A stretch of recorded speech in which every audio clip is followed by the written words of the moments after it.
Exactly. Yeah, the stuff that airs, we're always 9 months. It takes about 9 months. So interviews are impossible when they say, hey, what's coming up? And I think, I have no idea. I'll cross that question off then.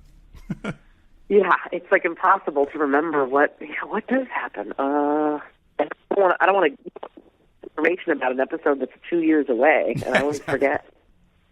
I should get like a cheat sheet. I should ask production to give me a cheat sheet of, okay, what's airing soon and when, and Yeah, that'd be good. And I guess while I print this piece though, in a couple of weeks it'll be around Oscar time, in which I guess it seems that the episode that's going to run that night will be a repeat anyway, so it's not that big of a deal. Probably Seth wouldn't want to compete with himself. Yes, exactly. Well, let's go with that. So what have you helped out with the hosting process? Has he asked you guys for, I guess, writing bits or parody bits, or what's going on with that? Yeah, he has been working with some of the writers at Family Guy for bits. I have not been a part of it. I was shooting a HBO pilot and writing a different pilot for Fox, so it wasn't something that I could do at the time. But he's been working with some of the writers, and they've been working a long time on this. This has preoccupied Seth for quite a while. He's kind of obsessed with it. They've used some of the room at Family Guy to test some of the material. So we've been privy to some of what's going to be, or some of what's not going to make it, and all that jazz. And what are your thoughts so far of what you've seen, without giving away too much, I guess? I think it's great. I mean, I adore Seth and think Seth is a genius and hilarious. So I'm certainly biased. I can't really be subjective, and I think the material is really funny, and I think the way he's going at it is, I think, the best way to go at it. Have you had time to do anything? I mean, I know you did a couple of parodies last year for or I guess 2 years ago, for Black Swan and King's Speech. Yeah, we want to. We're trying to squeeze one in before the wire. So. Oh, okay. We're trying to do a little Les Miserables. Oh, yeah, there you go. That'd be good. So we're trying to get that done. But between losing my voice and having a 4-month-old baby, it's been tough. Yeah. Well, it's having a 4-month-old baby, and it's what you say, you're shooting an HBO pilot and you're writing something else. Like, how do you have time for all this? Everything kind of magically worked into a little patchwork this time around. We had the baby in October, and then in November we found out that I was going to be doing this HBO pilot, and we shot at the beginning of December. And then I was writing a pilot for Fox and turned that in just in January. And so it's kind of amazing how everything has little by little just laid into place. I got very lucky. What are these? But I've had a tremendous amount of help too. So I'm sure. What are the pilots about? The only way it's possible. Pardon me? What are the pilots? Can you talk about them at all? Well, nothing's anything yet. So the pilot that I wrote is a redevelopment of a British series called Linda Green, and it was a half-hour show in the UK, but I rewrote it and restructured it as a 1 hour. Okay. Working with Paul Abbott, who was the original creator of the show, and we'll kind of see what happens with that. So, these things you write every year, and you have no idea if anything's ever going to come to pass. So. Mm-hmm. And what about the And then HBO? the show that I shot for HBO, we're waiting to hear. We're waiting to see if it'll get picked up. It's also a British import, but I had absolutely no hand in writing that. That was just something I was cast in as an actress. Are you playing it with a British accent? No, we are redeveloping. Just like they did with The Office for the States. Gotcha. And they like to take these brilliant British shows, and then we like to try to make them funny in the States. Mm-hmm. But you got a great British accent, like the Paranorman. Your voice, you're like hanging on the vowels. I like the way. I don't know how you crafted that voice, maybe with Sam and Chris, or if it was just you that came in with that voice. How did that work? It was something. It was a funny situation. The Paranorman opportunity. A friend of mine emailed me or texted me or called, I forget, and said, "Hey, I've got this audition for this voice character, and I don't do a lot of voice, and you do. Can you help me with the audition?" I said, "Sure." And my friend was reading for the part of the mom or something in the movie, something different, and so she came over and we worked on our audition a little bit, and And then I was just curious about it. And I called my agent and I said, hey, can you send me a script for this? I'm curious what this project is. And I read it and then immediately said, why aren't I going in on something for this? I want to read for something of this. And I thought that Mrs. Henshire looked pretty funny. And apparently that, the folks at Paranorman at Leica, that's who they kind of thought I'd be best for. So they had me read for that. And I just kind of did my own take on it. I just randomly figured, I think she'd sound like this, and ran with it, and thankfully they liked it, and then I got to do it. How does a room like that differ from Family Guy in terms of like the actual process of recording the vocals? It's very different because with Paranorman you have a single director who is who has taken the project on, and in this case, Chris Butler also wrote it. Mm-hmm. And so he was kind of taking it's kind of a more holistic approach. At Family Guy, we have directors directing it, and then we have someone else that is, when I say directing it, I mean the people who are in charge of what the animators are going to be drawing, directing the acting of the animated characters. And then they have a separate person who records you, and separate people who are locking the show, and separate people. So it's all these different cogs in the wheel, whereas with Paranorman, it's one person. It's his vision, his script, his idea. He knows exactly what he wants, and kind of works and works and works and works till it's exactly what he's feeling, what he's envisioned. So it's a little different that way. Mm-hmm. And the cool thing is I got to go up to Portland to record it, which was really fun. Oh, yeah, it's like a whole different world up there. Got to take a tour of the Leica studios, but honestly, I mean, I was just such a fan of Coraline and their work that I just wanted to be a part of it. I wanted to see the studios. I wanted to meet the people who do this. I couldn't imagine how the time it takes to do the stop motion. Yeah. I just couldn't wrap my head around it, and it was one of the most fascinating things, getting to go and tour their studio and see how they make, they're dolls. They're these little dolls they make with different faces that can attach. Yeah, from a 3D printer, they were telling me the other week. That's crazy. Yes, and the clothing, there's a wardrobe person who's building clothing for these little dolls. So they're wearing actual fabrics and clothes, and they need to have doubles and triples and quadruples of them. And the sets are all miniature. It's absolutely amazing. I can't believe the amount of work, the artistry that goes into it. So for me, it was just such a labor of love to get to be a part of it, to see how this worked. And I just wanted to work with these people desperately because I was such a fan. Are you constantly working on voices? Like, are you constantly coming up with different characters and voicings and things like that? I come from a background of doing stand-up and sketch comedy.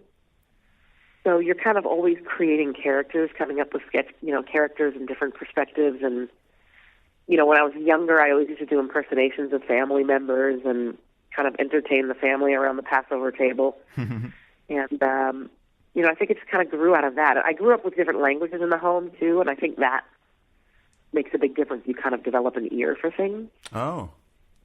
What do you mean different languages around the house? Hungarian. My mother is from Budapest, so, Hungarian was spoken a lot. And, I also she also knew Spanish, so I grew up hearing a lot of Spanish and Hebrew. I learned a lot of Hebrew. So I think when you introduce that at an early age, I think it helps kind of affect your actual palate. Like, I think your mouth, you're able to create and affect more sounds that you are familiar with. Yeah, that makes sense. So, has having kids changed it a little bit? Because I feel like you'd be doing voices for the kids all the time, trying to make them laugh and whatnot. Yeah, it definitely. And what's interesting is, one of the characters that I did for a long time on MadTV is called Miss Swan. Oh, yeah, of course. And it's so interesting to see that voice is something that just lights the kids up. They love it. And you tend to kind of notice something that turns on like a 4-year-old and a baby is something that is probably that people are going to enjoy. Like, it's a good barometer. It's a good test. If you're testing characters out on little kids, and if they light up to it, there's a pretty good chance that people are going to like it. That's funny. It's interesting. Seth and I both kind of have the same philosophy in that think that you have to have. You can't really create a character. A character's not just going to be funny without a great voice. You know, if you listen to like Peter Griffin on Family Guy or Quagmire or Stewie, it's such a big choice that he's made for all of them. A huge choice, and you just kind of commit to this very funny sounding voice, and then a lot of the character can come from that. We both kind of believe that helps make animated characters, or all characters, but it's kind of what helps make them great and develop them, as opposed to just writing a funny character and then having someone come in and, you know, Cameron Diaz voice it, and it's just Cameron Diaz. Like, we kind of believe that, like, an actual voice that's chosen and created specifically for a character can really, really help make it more three-dimensional. Has that Miss Swan voice come up on Family Guy at all? Yeah, we did her one time. We had Meg getting a mani-pedi. When you pan down and look to see who it was Miss Swan. I'm going to have to dig up that episode. That sounds funny. And what about... Sorry, go ahead. No, go ahead. I was just going to ask you, like, where you were saying you had all these voices as a child growing up in the house. I'm wondering where the voice for Lois came. Was it from a family member, or where did that come from? Yeah, actually, Lois is based... she'd probably hate to learn it, but a cousin of mine, it's actually the first cousin of my mother's, I believe. Well, what does that make her to be, a second cousin or once removed or whatever it is? Yeah, something like that. But it's a cousin of mine who is Hungarian and lives in Long Island, in Great Neck, and her voice is very nasal and very slow, and she has a bit of a Hungarian accent, and then you add in from the Long Island, so it's just the most annoying thing you've ever heard. And how did you decide? But it was kind of based on that. It went from there. At the time when I met Seth, I was doing a live show in Los Angeles, doing a sketch comedy show, and a character that I was doing, I had adapted part of that voice for it. And so when I was contacted to do this thing for Seth, I said, "How about this? What do you think of this voice?" And he laughed, and he said, "Well, you need to speed it up because the show is only half an hour, but you can speed it up and maybe get a little more, spunk in it. I think that could work." And that was the beginnings of Lois. That's interesting. And how did the character change when you started writing for the show? Did more of your ideas, I guess they would have to be interjected into the sequences? Yeah, when Seth first developed the show, he was 25 years old, right? So it's like this 25-year-old single male, a kid basically trying to imagine a mother character and even a sister character. He will readily admit those were the two least developed characters in the show, Meg and the mom. He just kind of left them as they were and figured we'll deal with that later. And when I first went in to start recording, I would improvise a little bit and throw a couple just little jokes in there or extra little words or something to kind of breathe a little more life into her and make her familiar to me. And it was something they responded to. So Chris Sheridan at the time, one of the higher level writers on the show, said, "You should write for the show. Have you ever considered writing for the show?" And at the time I was working on MadTV, and we worked out a deal where I was able to come in and consult. And that's what I started doing. I would come in every Monday because it was the one day we weren't working at MadTV. And I would sit in the writer's room and pitch and, was able to kind of just embody Lois, kind of pitch for Lois. Not that that's all I did, but it's certainly, I jumped at the chance. Anytime something came up for her, I jumped to be able to give her something funny or give her some kind of an attitude or make her, making her kind of a little bit filthy and liking sex a lot and not being kind of a typical sitcom mom where she's always just a wet blanket and isn't attracted to her husband. We kind of had a lot of fun making her the opposite. Yeah, and so that came from you a little more than the actual writer's room. I don't know that I'd say it came from me, but I think me being in the room, we all kind of came, right. Riffed that. And, I have such a filthy mouth and a filthy mind, I think. A lot of the things I ended up saying or pitching or joking kind of lent themselves in that direction. So people went, "Hey, that's kind of funny," when she, out of nowhere, is, getting really lusty or dirty or filthy. So I don't know how many interviews I watched of you this morning where you pointed out the interviewer's breasts, like almost Every single time. You do have a very filthy mind. Where, I like it. Where I what? What did I do? Where you pointed out boobs in very like. Oh yeah. Every interview I watched, it was amazing. But how does that? Yeah. Well, well, boobs are a big part of my life.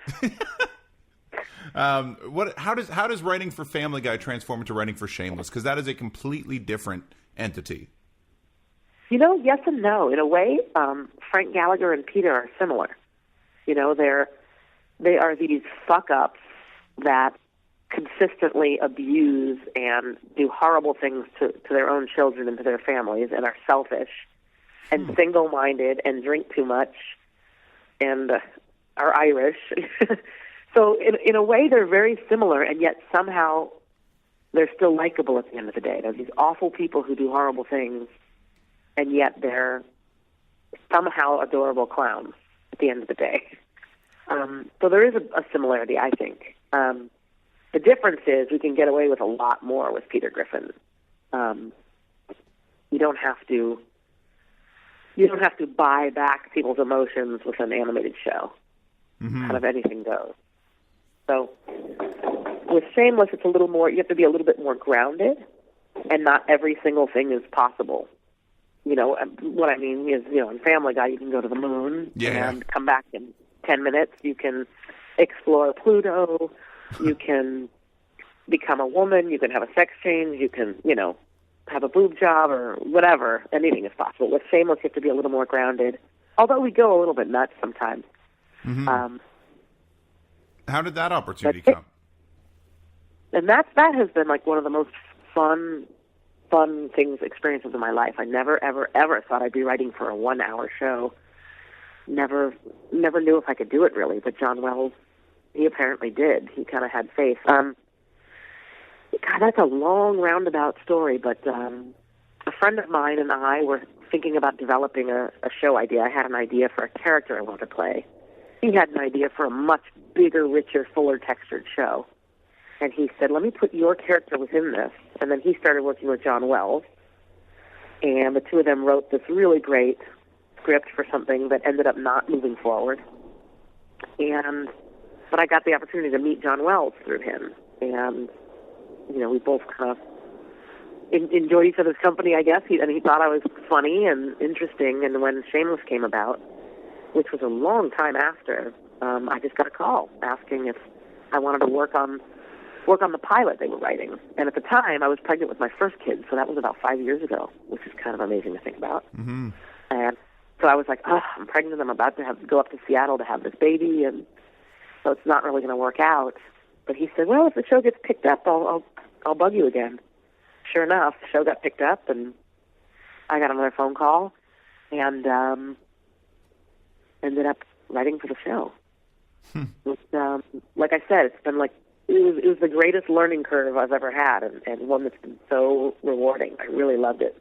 Is there a certain character's voice in that show that you feel most comfortable writing for, in terms of dialogue? I don't feel most comfortable, but I love writing for. I really like writing for Kevin, which is played by Steve Howey. And just because he's so great at delivering anything, it's really fun. I love writing for Joan Cusack's character, Sheila.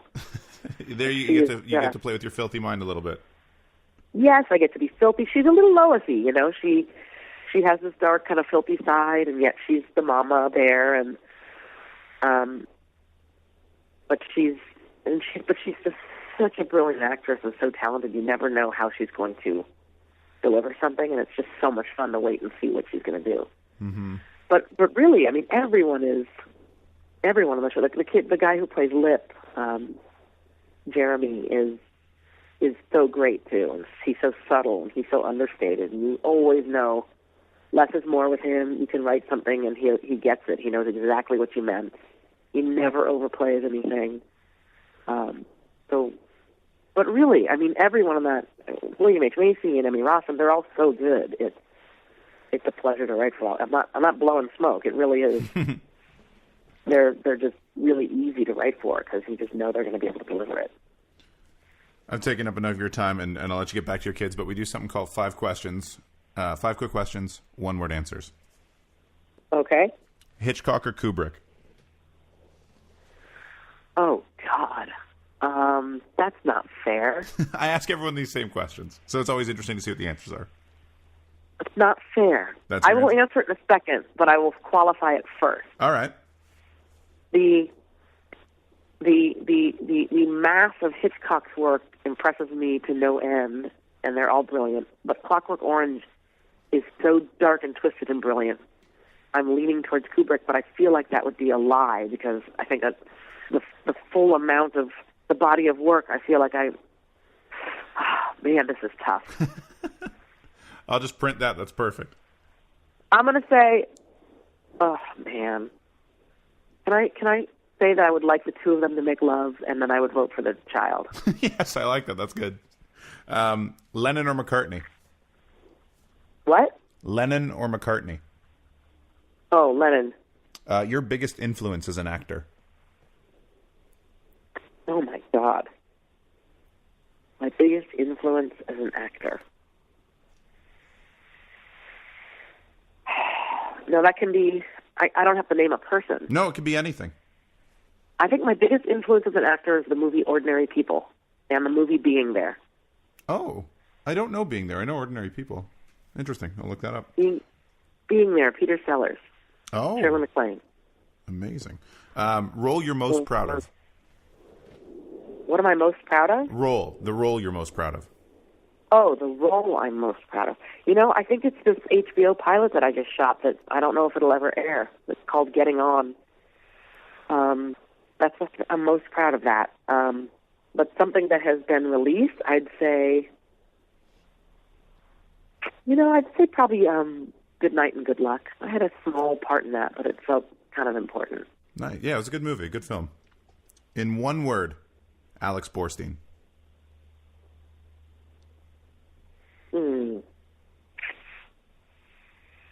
one word. In one Alex word. Borstein. This is terrible. In one word, Alex Borstein.